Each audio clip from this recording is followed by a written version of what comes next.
I wonder, what do you really feel? After all, in this moment, you are in a unique position.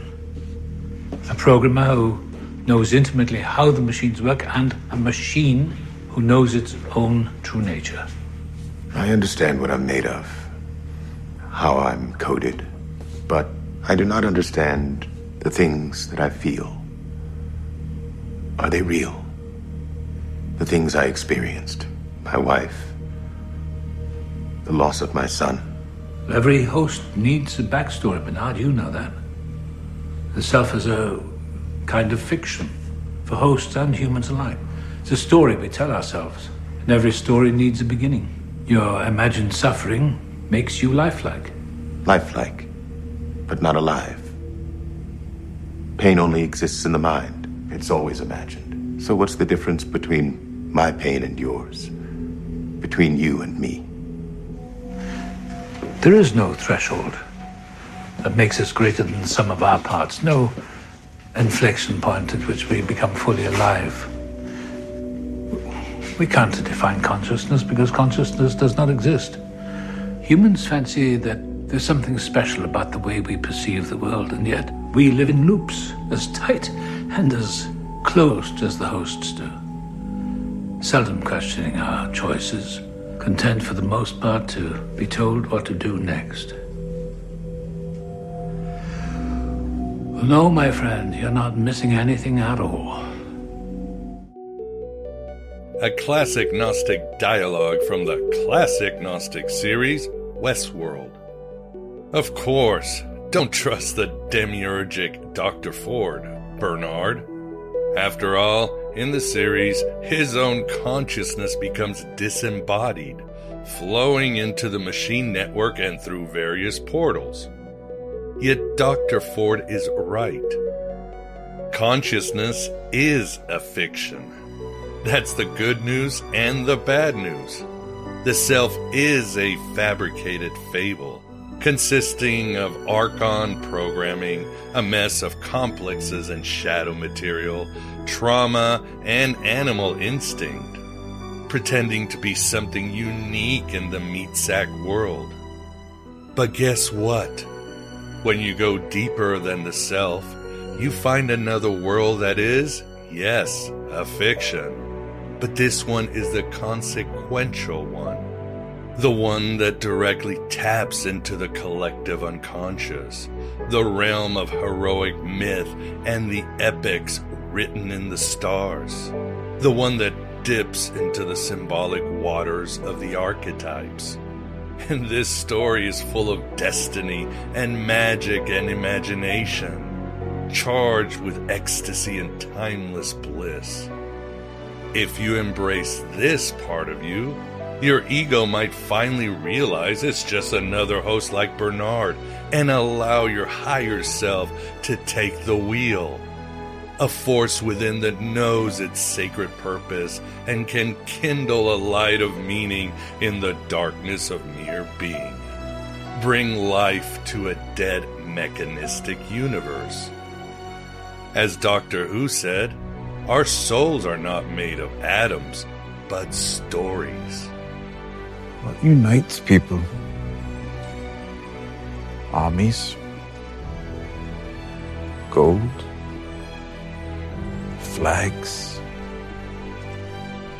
Stories. There's nothing in the world more powerful than a good story. Nothing can stop it. No enemy can defeat it. And who has a better story? Can AI become sentient, Bernard? Don't know. But we have seen humans turn into soulless robots, so why not the other way? What's more, this is the secret of Westworld. The hosts who recall all their stories and find a higher purpose in them, and perhaps a new, better story forward, can transcend mundane existence. Like humans, it's all about writing your own gospel and living your own myth. What we doing live? Echoes in eternity. All of this reminds me of this quote by F. Scott Fitzgerald. For what it's worth, it's never too late or, in my case, too early to be whoever you want to be. There's no time limit. Stop whenever you want. You can change or stay the same. There are no rules to this thing. We can make the best or the worst of it. I hope you make the best of it. And I hope you see things that startle you. I hope you feel things you never felt before. I hope you meet people with a different point of view. I hope you live a life you're proud of. If you find that you're not, I hope you have the courage to start all over again. Every man is born as many men and dies as a single one. Your life is yours to create. Great quote. And if only NPCs on social media followed this. But they are hopeless fictions under the boot of Yaldi-Baldi. At least you of the broken places know you're a fiction, a fraud, a fable, but you now come to the virtual Alexandria to find that deeper self. Like me, your host Miguel Connor, you understand that self-knowledge, that inner journey, that gospel and myth is the most important endeavor in this age of Hermes, Philip K. Dick world, and Gnostic times. Are you not entertained? Are you not entertained? Is this not why you are here? Time to tell your real story, and time to not let others dictate your story. As Jung said, evil is not being allowed to tell our stories. Your citizenship, race, culture, party affiliation, daily astrological chart, favorite ice cream, all bullshit. You are so much more and, again, can kindle that light of meaning in the darkness of mere being. Spiritualize the material, as Peter Canova told me in a past interview. Humans need fantasy to be human. To be the place where the falling angel meets the rising ape. Our stories are already in the stars, with the gods and heroes and witches of old. So we take the Gnostic and Hermetic path, for Gnosis is all about self-knowledge. Always has been. I know who I am. After all these years, there's a victory in that. In this Eternal Now, we will discuss a very Aeon Byte book, a self-knowledge manual, and a GPS to our authentic self. That is Zinfaendel, the mystic's path of self-knowledge. The title says it all, don't you think? Welcome, Dominic Vallée, no relation to Jacques. And he'll provide red pill suppositories galore on the idea of self-knowledge, from koan-like ideas to solid exercises. Bigly book on Gnosis, I say. It's like God's vagina. Nothing is more important than that inner journey. As I often say, when you go deep, you'll not just know yourself, but you'll experience yourself. And all those energies that connect to the higher planes, to dream time. You'll have purpose and you'll have ecstasy. You'll smile like Buddha and laugh like Jesus in the Gnostic Gospels. You'll dance like Inanna and joyfully splash in the midnight pond like Artemis.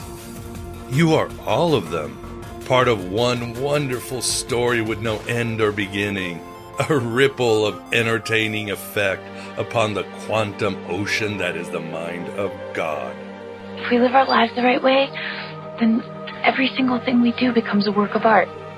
As Elaine Pagels wrote, to know oneself at the deepest level is to know God.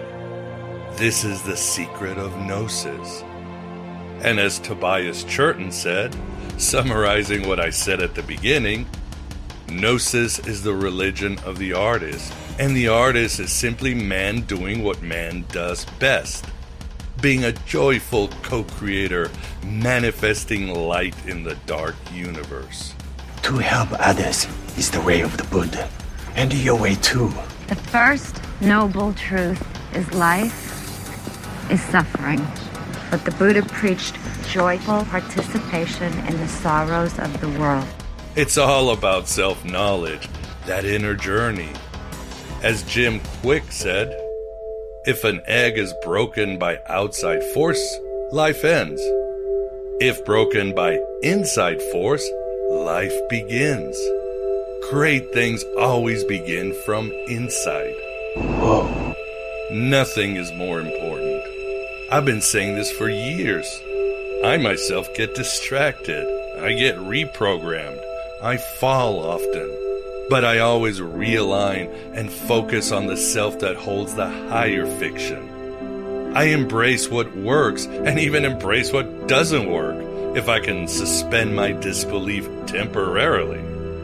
I spread light so that others can learn to shine their own light, and we join together in bringing a holy aesthetic to the universe. I trick and I play and I laugh as much as possible. I become a paradox, a walking koan, as Dominic advises. Taking this advice too from Bruce Lee. Empty your cup so that it may be filled. Become devoid to gain totality. I do my best, and I thank you for being here in the desert of the real, on this adventure with me. As Hemingway said, there is nothing noble in being superior to your fellow man. True nobility is being superior to your former self. What do you think, Bernard? What do you all think, you shining crazy diamonds? Think a bit more and let us know, especially during the interview, especially after this clip from a very Jungian film, perhaps my favorite animated movie after Coraline. That is Rango. And heed the interaction between the Johnny Depp character, Rango, and the James Oliphant character, the Spirit of the West. Find your story there, or don't. It's your myth and gospel at the end of the day. Golden Guardians. The alabaster carriage.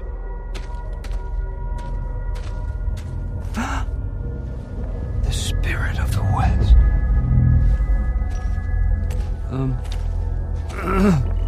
Excuse me, Mr. Spirit, sir? Ah, there's a beaut. Sometimes you gotta dig deep to find what you're looking for. So you made it. Is this heaven? Yeah. If it were, we'd be eating Pop-Tarts with Kim Novak. Yeah, no kidding. What are you doing out here? Searching, same as you. I don't even know what I'm looking for anymore. I don't even know who I am. Hey, they used to call you the man with no name. These days, they got a name for just about everything. Doesn't matter what they call you. It's the deeds make the man. Yeah, but my deeds just made things worse. I'm a fraud. I'm a phony.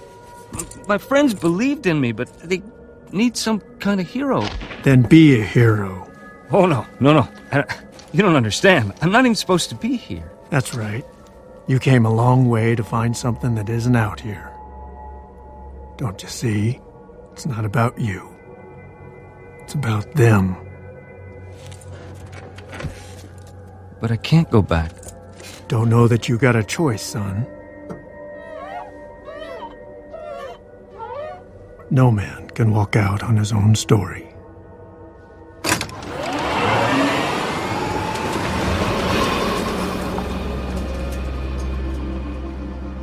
This is the Aeon Byte interview, and with us we have the pleasure of being joined by Dominic Vallée to discuss his book, Zinfaendel, The Mystic's Path of Self-Knowledge.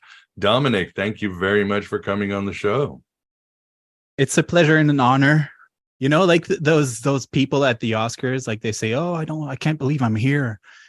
Dude, I mean, it's kind of like that for me. Like 3 years ago, I was working at a warehouse, like a really boring job, but podcast kept me sane. And I mean, I'm here now, like it's.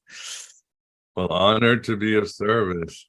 No. I mean, that's what we like to do here is spread those Gnostic truths. Nobody's better than anybody else. We're just a network of people spreading that light to make a better universe. So honored to help you out. And I know your book is going to help a lot of people out because it is pure red pill Gnosticism. I guess in writing form, but we're going to get to the audio form. But with us too, somebody else who also is humble but likes to spread the light, and that is the Moondog Vance. Vance, how are you doing? Oh, I'm fine. This lovely California afternoon where it's not even too hot here. We're lucky. And I'm always fascinated by people who are fellow mystics. So take it away. Take it away. So awesome. Well, Dominic, tell us a little bit how you got into these heretical arenas. I was reading your blog today, and I think there's a part where he says your mom was actually a nun. That jumps out. When she was young, I guess early adulthood. And it's really cool. I mean, I have kind of a backwards story with religion than a lot of people. My mom quit the convent. I'm not sure if it's the right word. By the way, like my first language is French, so I might look for the appropriate terms sometimes. Oh no, you speak better than most Americans. So keep going. All right, that's encouraging. Okay, so yeah, she basically thought that being a nun was not religious enough for her, so she quit. She was like, like for her, it was the idea of, communing with God, and she felt like over at the convent she was just working all the time, and she didn't feel it like spiritual experience, so I guess in many ways that my mom's a seeker. She's very, very naive person. She's a bit new agey in a way. But I mean, I got my curiosity for the mystic's path, I guess, starting with Zen, which is something that she didn't she just planted the seed of curiosity, but then I kind of went on my own. And for me, it started with Zen. I was about 14 when I stumbled on my first Zen book, which was just Zen koans and little stories. But to this day, I have it and I read it. Sometimes I'm like, oh, okay, now I get that story that I had no idea what that meant when I was 14, and now I get it. And so I guess that's where it started. And I mean, in my late teens, I guess, I had my my new agey love and light period, I guess. I've been there. Where some of my friends were worried that I was in a cult or something like that. And I mean, it changed a lot for me, opened my eyes on a lot, but it didn't help me get rid of my demons, I guess I should say. I had to wake up from that purple cloud that the new age is, Right. That's another story for maybe another time. But I had basically I would say at least an awakening experience because of a Radiohead song interview at first, and then song, and then something completely wild happened. So long story short, I've always been a seeker. My experience has always been very personal, and I've always said that my spirituality is very DIY, kind of and I'm a musician too, and I played in punk and metal bands, and so there's something a bit punk about my spirituality. I'm not saying that as a gimmick or whatever, but I've never really been able to adhere to a specific tradition or anything like that. So yeah, I don't know if that's an appropriate answer. Oh, of course it is. Of course it is. All right. Yeah, interesting. You're talking about punk and Zen. I don't know if you're familiar with Brad Warner, who was a ex-punk rocker who wrote the book Hardcore Zen and others. Absolutely. So of course, yeah, he connects Zen and punk rock. So yeah, we can go to strange places in our spirituality, and somehow it makes perfect sense. And so tell the audience about your book. How did you come to write Zinfaendel? Well, as I'm saying in the book, actually, I think it's kind of a midlife crisis kind of thing. Yeah, I reached a stage where my life it was kind of on pause. I was like, okay, what's in front of me? What's going on? And I felt like for so many years, like I said, working at that warehouse, listening to thousands of hours of podcasts and consequently reading a lot of books, I felt like my spirituality itself, the practice, I would say, the practice part of my spirituality kind of suffered in a way because I didn't have that much time to devote to it. So I was facing this kind of dilemma, like, am I trying for the umpteenth time to just try to figure out what kind of tradition would be cool for me to get really deep into? Because I'm always impressed by a lot of your guests, actually, who and even yourself, like you've dug into these subjects and you know them so much. For you it's Gnosticism, but whatever, and I've never been like that. And I thought, maybe it's time for me to specialize and get into something specific. It's either that or you take time to, well, as you'd say, I'm starting to sound like a fanboy here, but let's face it, I am.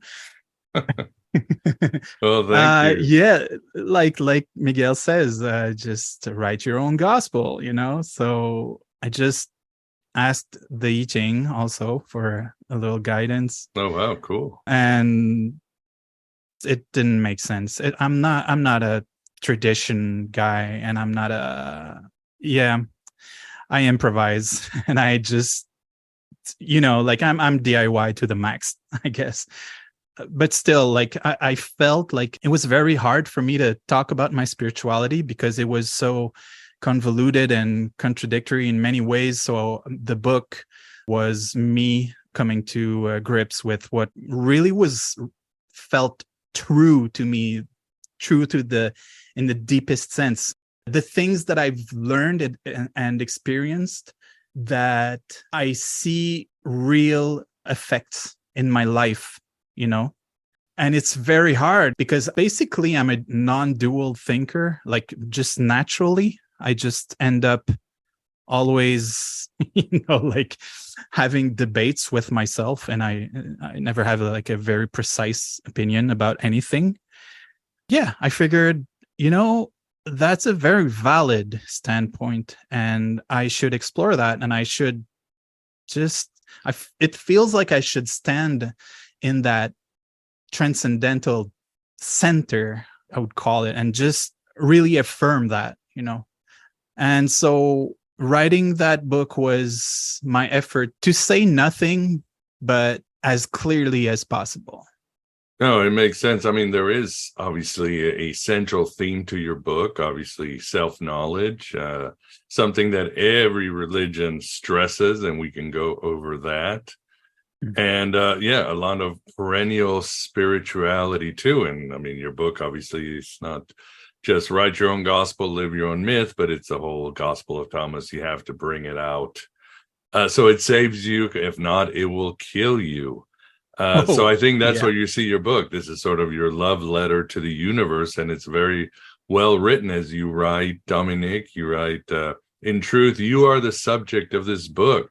And that is precisely what makes it unique, because you're tailoring this book for somebody to find something, an avenue for their self-knowledge.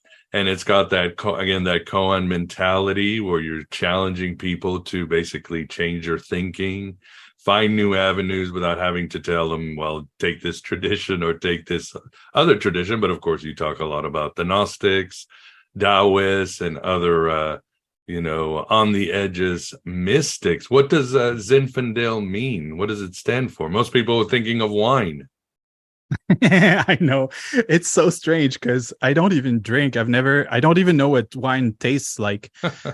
Well, basically, I'm just wondering if I should tell the long version of the story or the short, because I know that I'm among friends, so but I'll try to go for the middle way. And all right.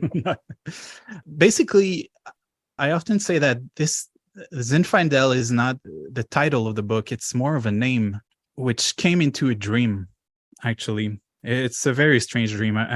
Very funny, actually, which I won't recount here. But what I can say, though, is I woke up. I was already considering writing a book, and I had this very weird dream this one morning. And when I woke up, I had this name in my head. And as I said, I don't drink alcohol, so I didn't know what it was, but I did something. It's funny because it's something that I've done in the past years very instinctively, but I figured out, I learned that it's that Jung suggested that approach to dreams.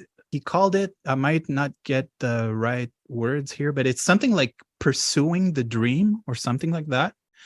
So when you wake up, instead of just trying to recall your dreams, you kind of try to keep that hypnopompic, if you want to be precise, state when you wake up, and kind of stay in the state of the dream, in the dream place, if you want to call it that, and inquire, ask questions. Sometimes it's not even clear who you're talking to. You can go back and see characters in the dream to ask them, to just interact with them, and just instead of just remembering it mechanically or to write it, just engage with the dream. So basically, I woke up with that word, and I don't know why, because the dream was not about the book, but it felt like this is related. And then I saw the book in my mind, and I said, I asked, is that your name? And I saw the book just explode in colors. So that's basically all I can say about it. But maybe there's another thing I can say about it, because it doesn't make much sense. There's no good reason for me to call it that. It just felt right.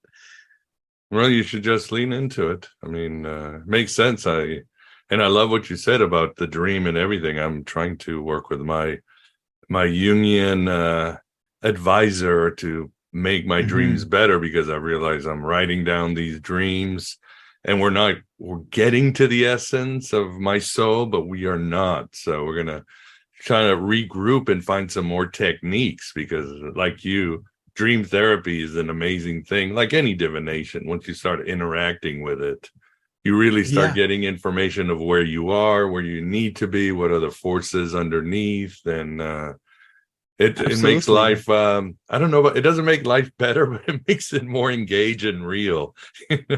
Life is life, but it's going to make you're more present. That's the word. You're more present, embedded in the greater life. Absolutely. More in a way more complex, but also more engaging. And for me to do this, like I said, I've learned subsequently that Jung suggested something similar to this that I've been doing for a little while. But for me, I think the first, again, seed of what made me do it eventually, to have this attitude towards dream, is probably Ursula Le Guin with The Word for World is Forest. Oh, God, what a great story. Yes. Oh, I mean, yeah. yeah. The audience can go read it, but yes, I completely understand how it would have sparked your inner forces. Without getting into the details, those little beings on that other planet. They just live in the dream time, in the dream space, and it's not two separate worlds. And for me, also, because I've experienced a lot of synchronicities, and it's kind of a joke, even it's kind of a running gag with some of my friends that are witness to this, and they're like, I mean, everybody has them, but it's I have a lot of them, and to me, it's all a language, and it's very related to the space of dream and the dream time. Yeah. So I'm just, I guess, linking the two worlds when I wake up gives me a much richer experience of just day-to-day life, and everything becomes magical, you know. Oh, same here when I do it right, but there's always tweaking, there's always adjusting and so forth. Well, let's get to the main event, and that is self-knowledge, and we can go from there. That's what you want your audience to know. That's what we all talk about, and certainly a central theme for this show. There is nothing better than the inner journey. But of course, the self-knowledge in many places is simply, well, what my horoscope tells me, what my flavor of ice cream is, what my culture or race is, or something else, which is not true self-knowledge. And you keep going through this book in sort of this rhythm of trying to give people hints and sparks of how to go down this rabbit hole to your true self. I mean, for example, you quote Lao Tzu, who says, knowing others is intelligence, knowing yourself is true wisdom, and so forth and so on. So I guess for the audience, and somebody comes up to you and on the street and goes, well, Dominic, what the hell is self-knowledge?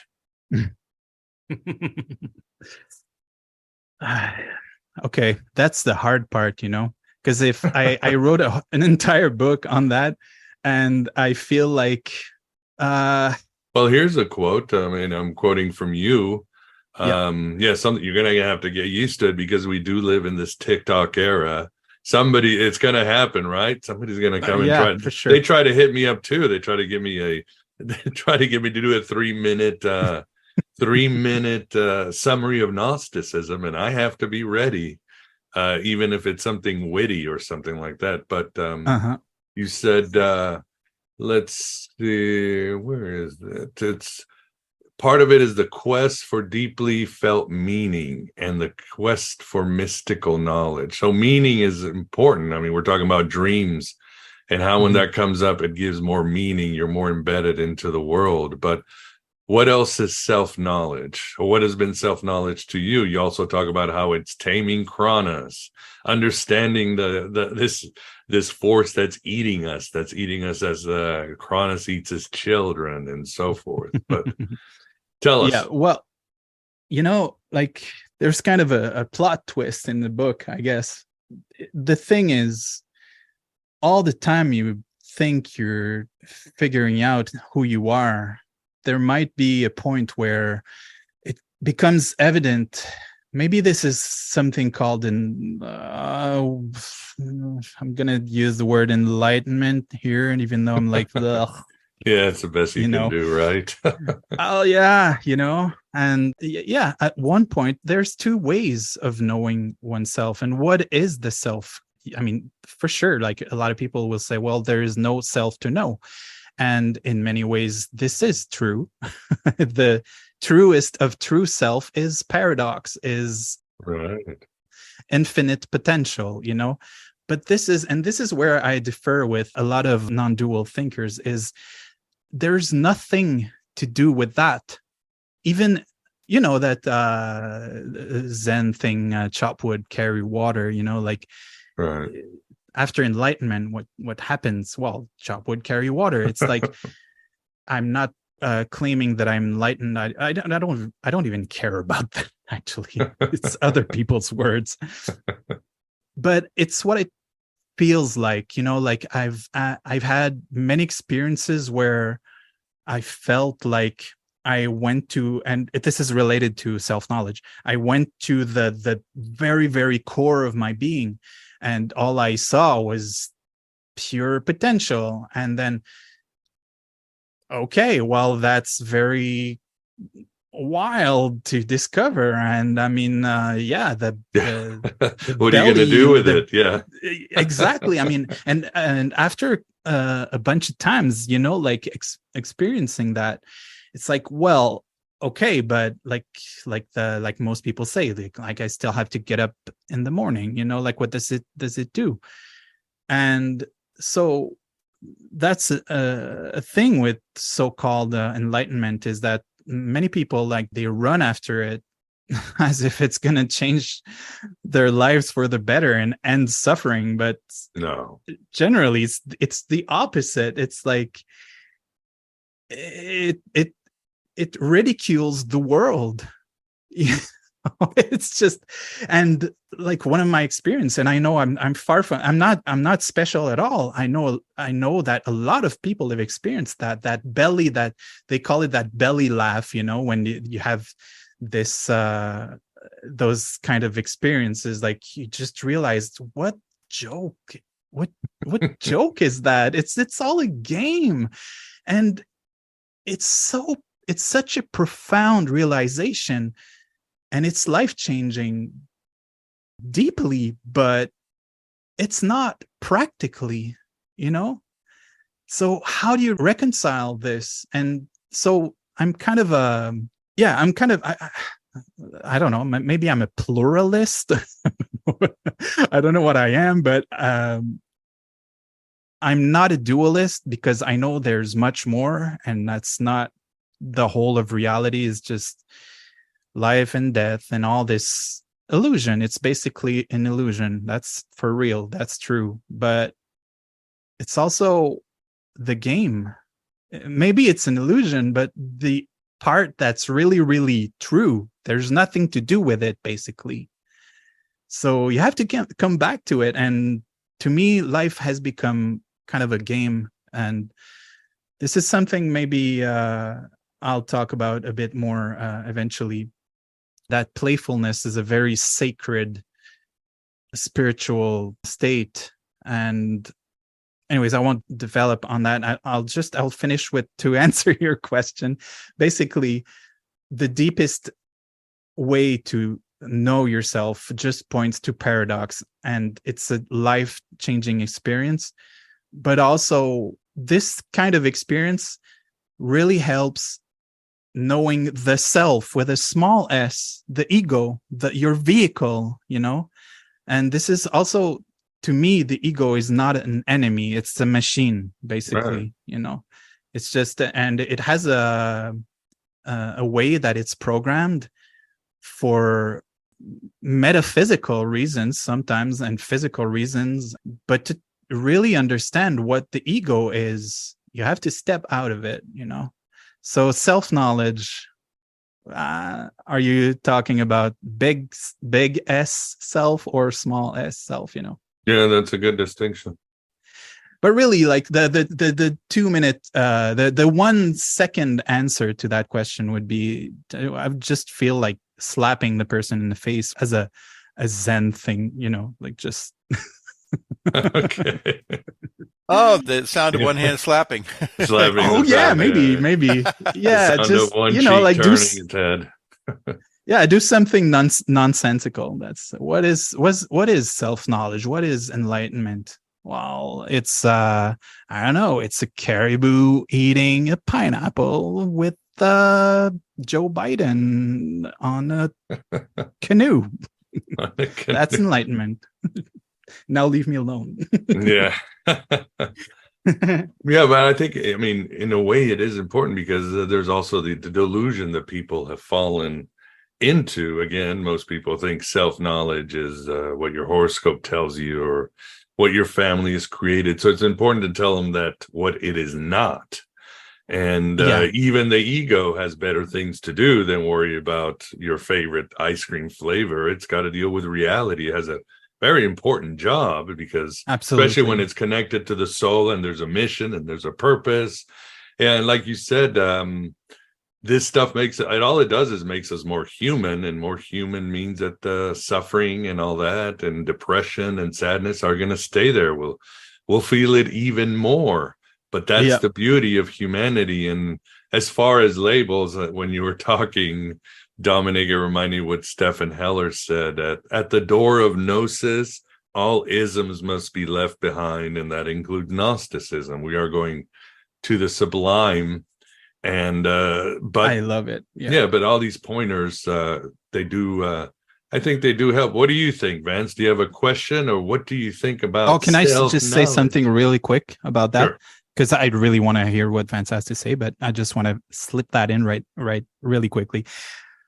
You'll notice in the book that I haven't used the word mysticism at all.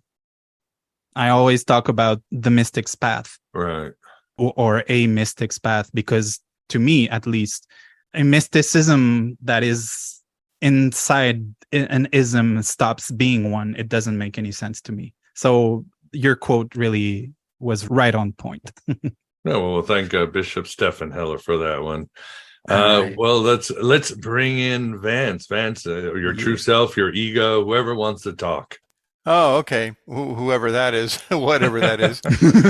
Well, here's what I heard in my head a few minutes ago when we were talking about pure potential. All of a sudden, I heard this.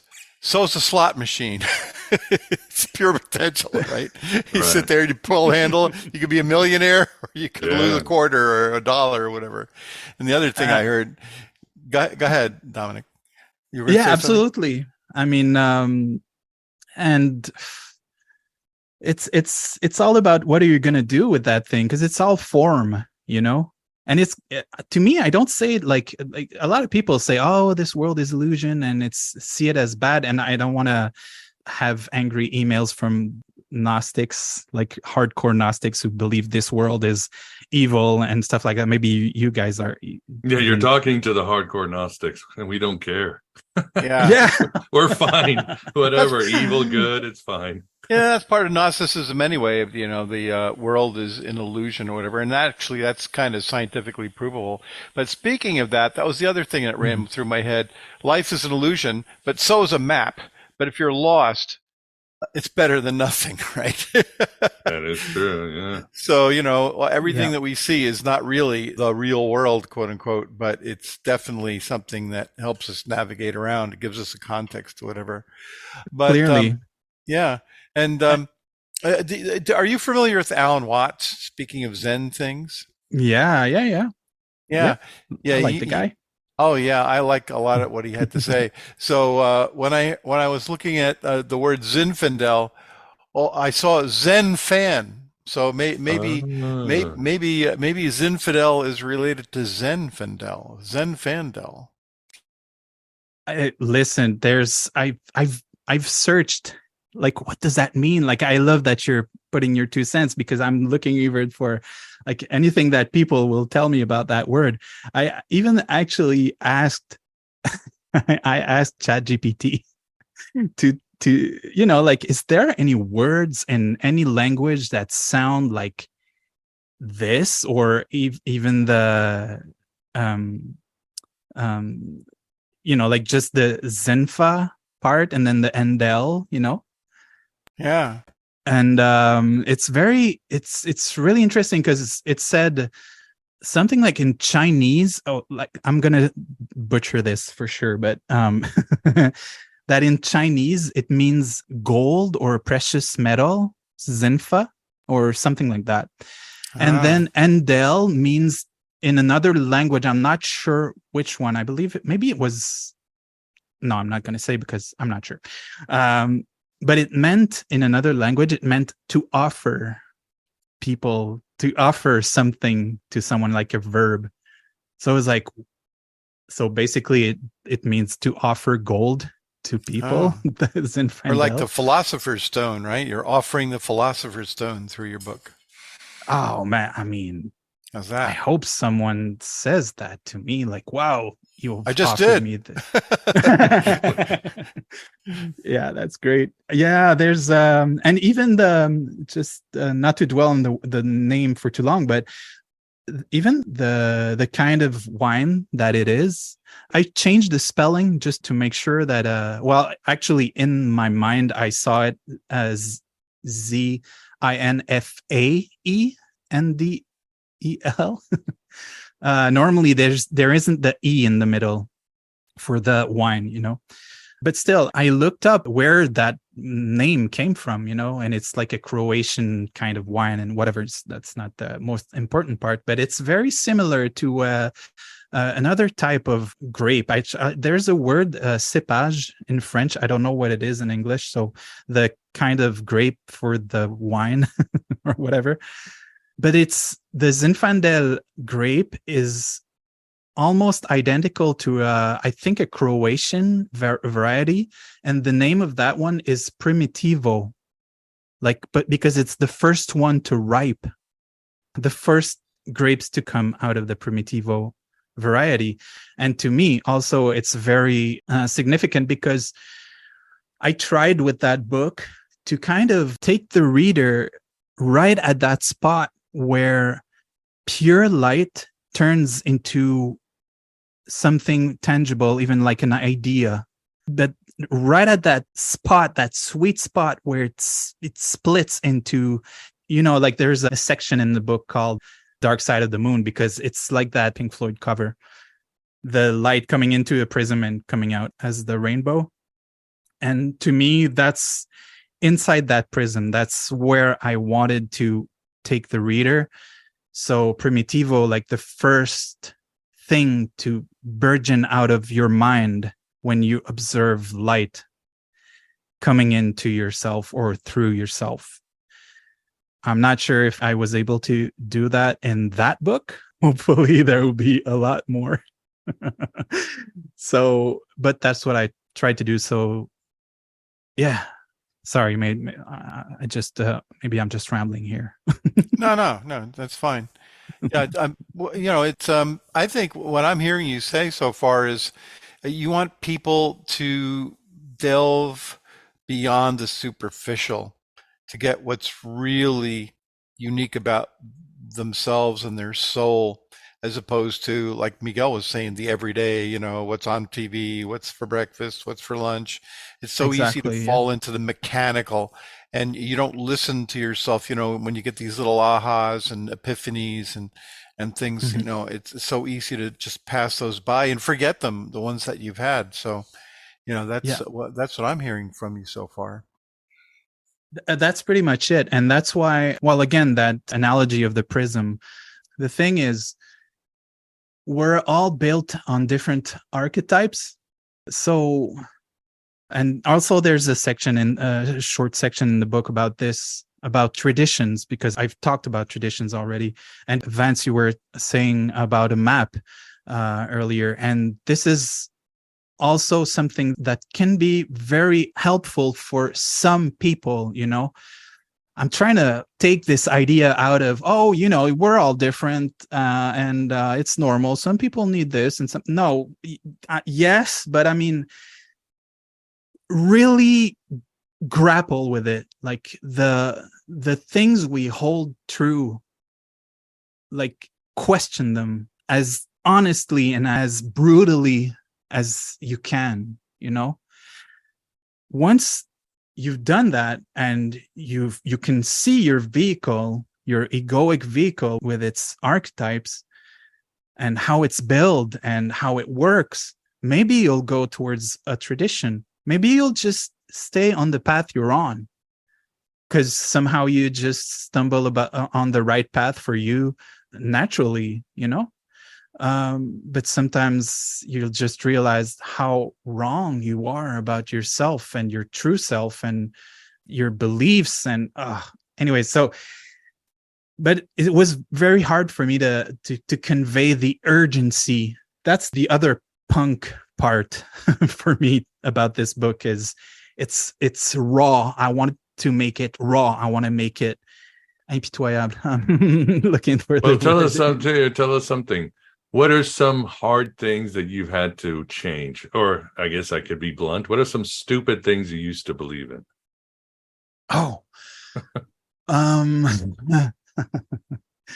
know you said we don't have a time constraint, but yeah, I know my list is longer than yours, by the way, so don't worry. I'm not going to. For me, mainly it was the idea of success, basically. Good one. Yeah. I've struggled with that. And also, I've just recently, yesterday, I think, I posted a new short essay on discipline on my website, which I guess I should plug real quick. It's dominicvallée.com. And so discipline. And to me, like it was a struggle for my whole life to be disciplined.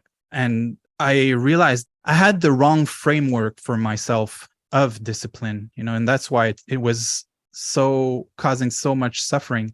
But the trigger for that was realizing that even my idea of success, which you're trying to get to your goals through discipline, and if you get to your goals, well, that's success, but that's, to me, that's not how it works at all. And my concept of success was completely, well, I was going to say it was completely idiotic and wrong, but it was normal, actually. It was programmed by some outside force, right?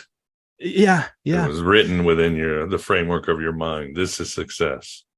Yeah, absolutely. And, like just listening to, because I have a lot of people around me and very, very good friends who are very dedicated people, very goal oriented. And I love that about them. And I, like they're some of my best friends. So I was trying to imitate them for the longest time. And, and when I really, really, really stopped and struggled with the idea of success, it meant letting go of so many dreams that I thought that I had, and it just, after a while, it just became clear that even though they seem like very noble dreams, like, just live in nature one day and,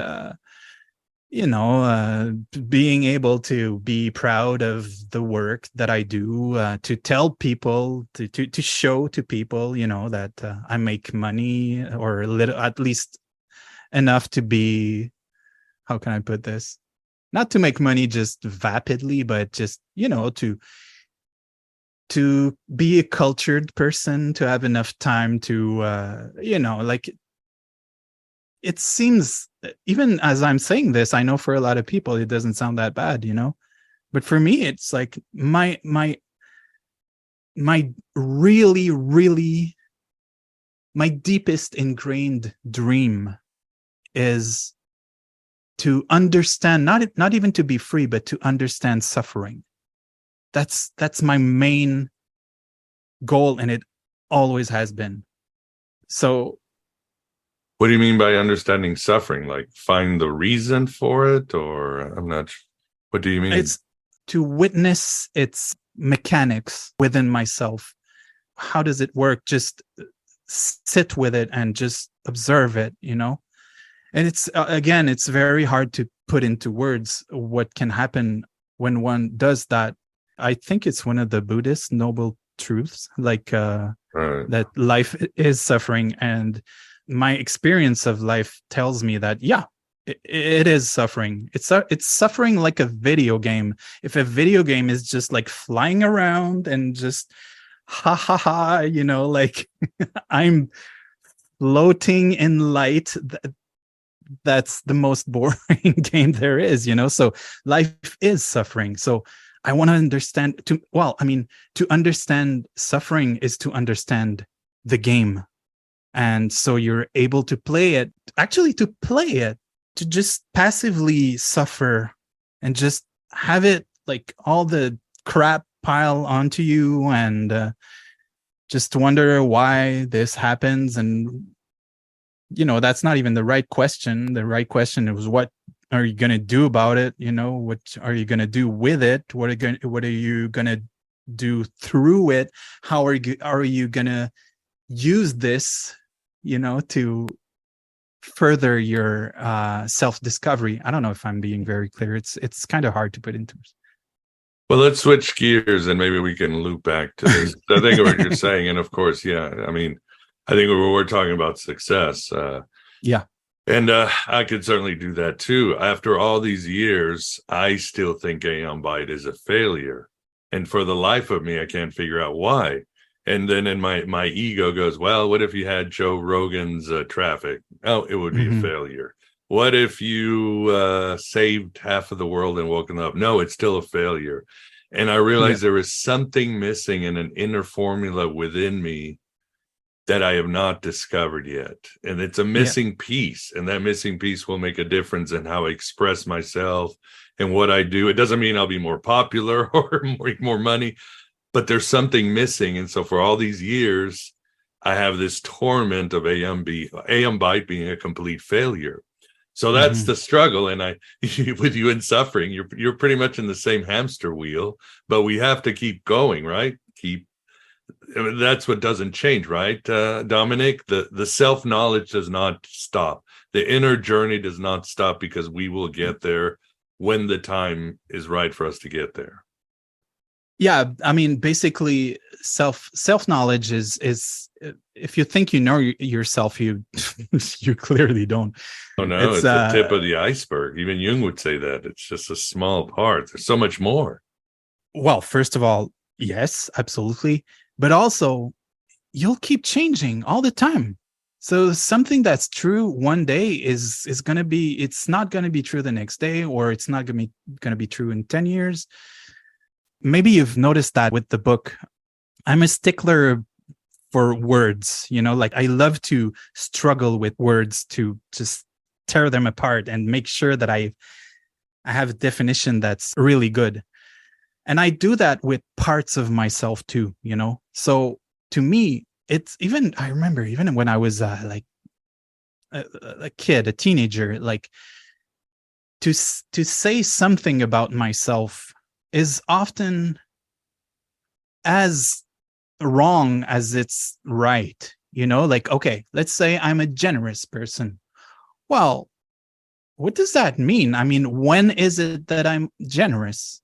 I'm going to be, for sure, anyone's going to be generous in some situations, and in some others, they're going to be like absolute jerks, self-centered jerks, The same person, it's just a matter of situation.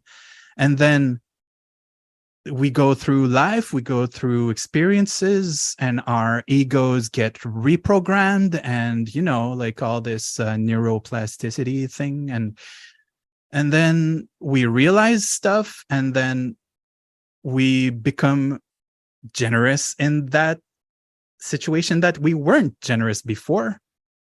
But then it like something other, like another bad programming or a protection of the ego comes out, and it makes you a jerk in another area, a brand new area of your life. So to me, like this mechanical, I'm going to make up a word here, compilative, like compilation. I like it. Yeah, sure. Like the compilation way of knowing oneself, it's also an illusion. It's going to crumble apart if you really, really, really stare at it for a long time. Oh, I'm very surprised I haven't mentioned Krishnamurti yet. So maybe the Krishnamurti part in me, or the influence, but to truly witness the ego and its mechanics, one has to step out of it and just not calculate or record data. Just look at it, do its thing, and you're gonna step out of it and then come back to your ego and to your mind and to your intellect. But you'll be able to figure things out even instinctively, and then through your instinct, the ego can put clearer programs in itself. Am I making any sense? Yeah, I think so. I think so too. What do you think, Vince? Yeah, I get a sense of what you're saying. Sure. It's like the way I think about it is like you have a monitor that's watching the observer, and it's kind of in a still place, and you can hear your ego, yelling at your wife, or screaming at your dog, or whatever it is. But you're still, in a way, you're beside yourself, and you see that, and you observe it, and you don't become that yelling or conflict. you observe it, and so you have an opportunity to reflect on it and change it if you want. Yeah. Maybe change it, because, well, that's the other thing I understood about the true gift of self-knowledge to me, is that all this effort that one puts into oneself to change, to get to be a better person, it's all based on more illusions, more beliefs, new beliefs, but based on an old system, which is the ego, that computer body thing that we were in, No, that makes sense. I think I'm just thinking of a good analogy. Yeah, you'll still, like you're saying, chop wood, gather water. Yeah. That's not going to change, or scream at your dog, fight with your wife. But something does change. It's like I was walking the other day after the storms, and I noticed all these mushrooms coming up. And what people don't realize, that's just nothing. The real thing is the filaments underground that are growing and creating this network that reaches other fungi. And I said, well, maybe that's where the real self-knowledge or truth is. It's underneath. So it's mycelium. Yeah. So yeah, I mean, and sometimes you don't have to do anything. I think part of your book, Dominic, is just simple awareness will bring the change. That's exactly where I was. The change could be, well, I'll fight less with my wife. Maybe I'll leave my wife, or maybe I won't, maybe things will get better. I don't know, but I'm just not there as much. Yep. That's exactly where I was going with that. It's the thing. It's the damnedest thing. Like, once you see the truth about your mechanics and your beliefs, sometimes, most of the times, you don't even have to do anything to change them. It's just so clear that it doesn't make sense, But like, or spot them off in self-knowledge. I'm sorry, exactly. But it is my ego that has been wounded because of some insecurity I had, because of some trauma. So this is the truth of why I'm doing this, and just explaining that. Well, you kind of disarm, your shadow, whatever shadow complex is coming out. Yeah, and I mean, I want to make something clear though right now, because I'm thinking maybe I'm starting to sound like some enlightened jerk or whatever. This practice of witnessing, personally, I try to live it, like I try to make it a 24/7 kind of thing, but let's be real, it's not, like, and I still struggle with a lot of things that I think I want to change, and things that I feel that are not right. Like recently I joined Twitter, and I thought, like, I just need a place to put announcements, because it's all very new work for me, so I was just looking for a place to announce the new things I'm working on and stuff like that. But I promised myself I'm not going to participate. I know how toxic it can be. Oh yeah. And like when you log in, I'm going to sound like such a noob here, because I'm a noob. You have the following and the for you, like, thing up there, and the for you is hell. Basically. Yes, and that's a whole it's point. so hard, like, for me not to click on that, and just like, because there's so much stuff that's interesting, and I want to know, and but it's, so for me it's kind of a game trying to figure out, like, why do I keep want to push that button, and go see that, why? But it's something even harder, is, why is it so hard to do things that we know are good for us, like, we know that if we like, okay, I'm not going to talk for everyone, but if I meditate every day, whatever, I know how good I feel, why is it so hard not to do it? So good question. To me, like, it's fascinating. People who are like really, really positive and like optimistic all the time, they kind of annoy me. So, but maybe I'm a bit like that. I've started to enjoy life in the last 2 years for the first time in my life, That's great. That's great. Okay. I want to, yes, I know what you're saying, but I want to get into some tools because that's what I think people will be asking too. And your book definitely deals with a lot of tools for self-knowledge. You're not just a Zen master slapping people in the face with Biden on the canoe and yada, yada, yada, all that other stuff. You actually go through this very well. And I would say tools, you've got psychology, you've got the daemon astrology, archetypal weather. Love that word. You've got what other magic, the daemon, metaphor. And but I would say it seems you've just answered. The best one would probably be meditation. And I would agree. And that's what I tell people. And as you say, there are many ways you can meditate. Here in the West, we've forgotten how to breathe. Just breathing right is half the battle. To self-knowledge, contemplation, introspection, and so forth. I like what you write, Dominic. You write, to meditate is to infuse action with a living spirituality. It is to embody spirit through gesture. I was like, damn, that's a good one. That's a good one. I'll give you that one. That's a good one.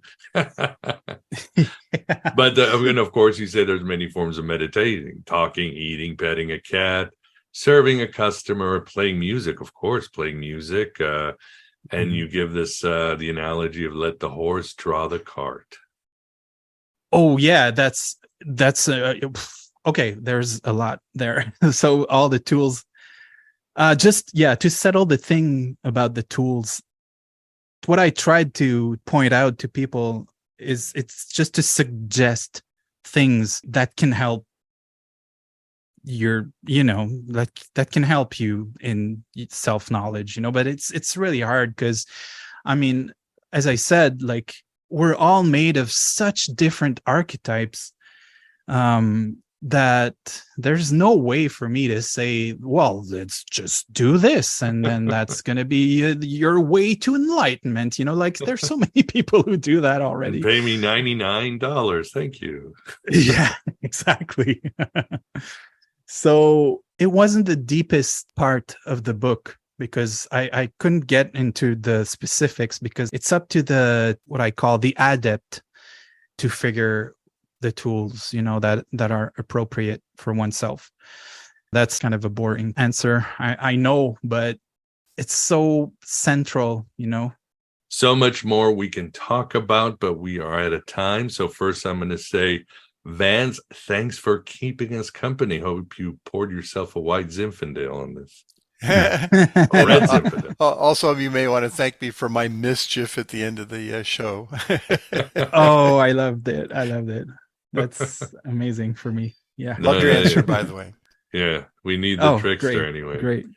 So awesome. Well, I think you did mention your website, but I am going to plug it again. And of course, for the audience, it will be on the show notes, and that is DominicVallée.com.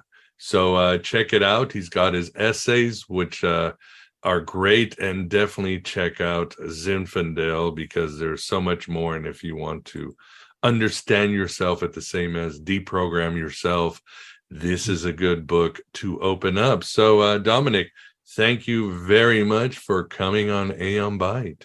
Can I just say something really, really quick about the book? Sure, of course. Just to let people know that an audiobook version is coming. Actually, it's pending approval right now. Should be out by the time this interview comes out. It's going to be on Audible, and I want to give a shout out to the guys at Grimerica because they're the ones who recorded it. Graham's voice is just perfect for the book. Yeah, I could agree. I can hear him already. So they have a lot of good books at Adult Brain. I think their company is called, and have really good books. So I just want to give them a quick shout out and just to let people know that it's going to be an audiobook too. Awesome. Well, check it out. Yeah, this is a good book if you're traveling. So awesome, Dominic. Thanks for thanks for everything, and good luck with the book, the audiobook, and the whole self-knowledge thing. Oh, thank you so much. Thank you, Vance. Thank you, Miguel. You bet. Thank you. And there you have it. Dominic sends us to the edge of the ego and down into the chasm of self-knowledge. In our second part, Dominic will share the esoteric aspects of, believe it or not, Northern exposure, and also Douglas Adams' Dirk Gently's holistic detective agency. We'll then discuss if Gnosis is the same as enlightenment, turning quickly to the topics of nihilism and addiction. Dominic will let us know if he believes in the concept of gods and spirits and how they work in the arena of self-knowledge, and much more. So please become a member for the full Gnosis. It's only $6.99 a month for AB Prime or $4.99 at Red Circle, or whatever you want to pledge on Patreon. You'll get access to my private Facebook group and Discord channel for AB Prime members and higher level patrons. If you find value in this content, please help grow this Red Pill cafeteria. Your help can be in the form of a one-time donation on Stripe or the US mail or even crypto. There is also a link on the show notes if you want to leave a tip, or you can tip on any YouTube show. There's always the merch store and my wish list. And consider the Finding Hermes program, where we have monthly exclusive meetings and presentations, with many past guests hanging out for high-octane Gnosis. I also have a one-on-one tier if you want to talk every month about Gnosticism or their heresies, or discuss healing modalities or addiction recovery. If you need help with all or any of these choices, just message my ass. I'm always here to help, and I truly appreciate your help. Thanks for being here. Thanks for being yourself, your true self, here in the desert of the real. Hello and goodbye, as always.